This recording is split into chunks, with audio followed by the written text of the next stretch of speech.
Good morning বন্ধুরা, রানুজ এভরিডেজ ভাইবের নতুন ভিডিওতে আপনাদের স্বাগত। সকাল সকাল ঘুম থেকে উঠে পড়েছি। এবার প্রত্যেক দিনের মতো বাড়ির কাজ শুরু। সকালবেলা ঘুম থেকে উঠে চোখ খুলে কাজ করতে না করতেই এতগুলো জামা কাপড় বেরিয়ে পড়েছে কাচার জন্য। এটা আজকে বলে নয়, মানে রবিবার বলে নয়, এটা আমার প্রত্যেক দিন থাকে। তো তারপরে কাজটা ছাড়া হয়ে গেছে, স্নান করতে যাচ্ছিলাম, তখন কাকি বলল যে কাকি নদীতে স্নান করতে যাবে, আমি যাব কি না। তো আমিও ভাবলাম আমি একটু স্নান করে আসি। তো যাবো বলে বেরোচ্ছি, আর তখন আমাদের ভাগনাবাবু মানে বাদাম ও বায়না করছে ও যাবে নদীতে স্নান করতে। ওকে বলা হচ্ছে তুই জামা পরে আয়, ও জামা নিয়ে ছুটছে, মানে আমরা যেন না চলে যাই। কোথায় যাবি? তো এখনো যাবে বলে একদম গাড়িতে সোজা উঠে বসে পড়েছে। কাকির ভাইয়ের মেয়ে হয়েছে, তো যার জন্য কাকি কদিন আতুরে ছিল, আর আমারও দাদু মারা যাওয়ার পর থেকে আমিও একদিনও গঙ্গায় স্নান করতে পারিনি। তো যার জন্য আমি আর কাকি দুজনেই মিলে যাচ্ছি একটু স্নান করে আসবো বলে।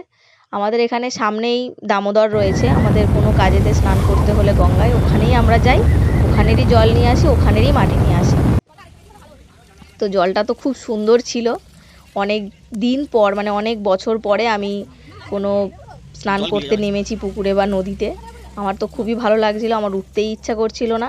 আর আমাদের এই নদীর পাশের পরিবেশটা খুব সুন্দর। ওই পাশেতে ওপারেতে নদীর ফুল চাষ হয়, মানে শীতের দিনে যখন গাঁদা চাষ হয় না, ট্রেনে করে যাই যখন, তখন খুবই সুন্দর লাগে দেখতে ওটা। আর এখানে বরমশাই বসে বসে শ্যুট করে দিচ্ছিল। স্নান টান করে নিয়েছি, এবার বাড়ির দিকে ফিরছি।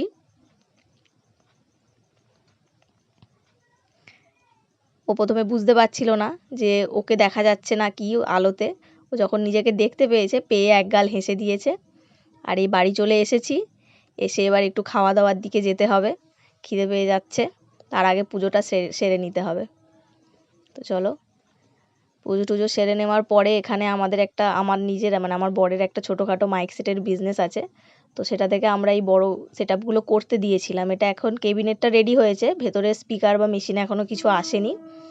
তো এটা এসেছে সরস্বতী পুজোর আগে। আমাদের এই দিকের ঘরটা তখন হয়নি বলে আমরা ক্লাবে রেখেছিলাম। তারপরে ঘরটা হয়েছে, ঘরের মেঝেটা এখনও বাকি আছে, মেঝে প্লাস্টার দরজা জানলা সবই বাকি।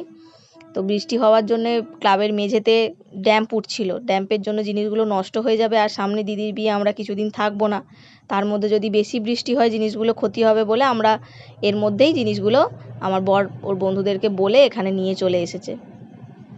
তো দুপুরে আজকে রান্না করেছিলাম হচ্ছে গাঙের মোরলা, মানে বড় বড় মোরলা মাছগুলো আমাদের এখানে গাঙের মোরলা বলে।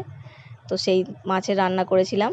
আর এই যে পড়াতে চলে এসেছি তাড়াতাড়ি, কারণ বিকালে আজকে আমার মা আর ভাই আসবে দিদির বিয়ের নিমন্ত্রণ করতে। আর ও তো একদম, মানে আমার স্টুডেন্ট তো খুব ভালো শান্ত ছেলে, ও শুধু মজা পেলে আর কিছু চাই না। ছড়া বলছে, অর্ধেক শোনা যাচ্ছে না ছড়া কি বলছে ও। আম পাতা ও আর জানে না। আর কিছু জানিস না? আচ্ছা জনিটা বলে দে। ছড়া বলতে আছে, পড়ানো হয়ে গেছে, হয়ে গিয়ে আমি বেরিয়ে পড়েছি। বেরিয়ে একটু মিষ্টি আরে কেনার ছিল, কিনে নিয়ে এবার বাড়ি ফিরছি। বাড়িতে গিয়ে রান্না হবে।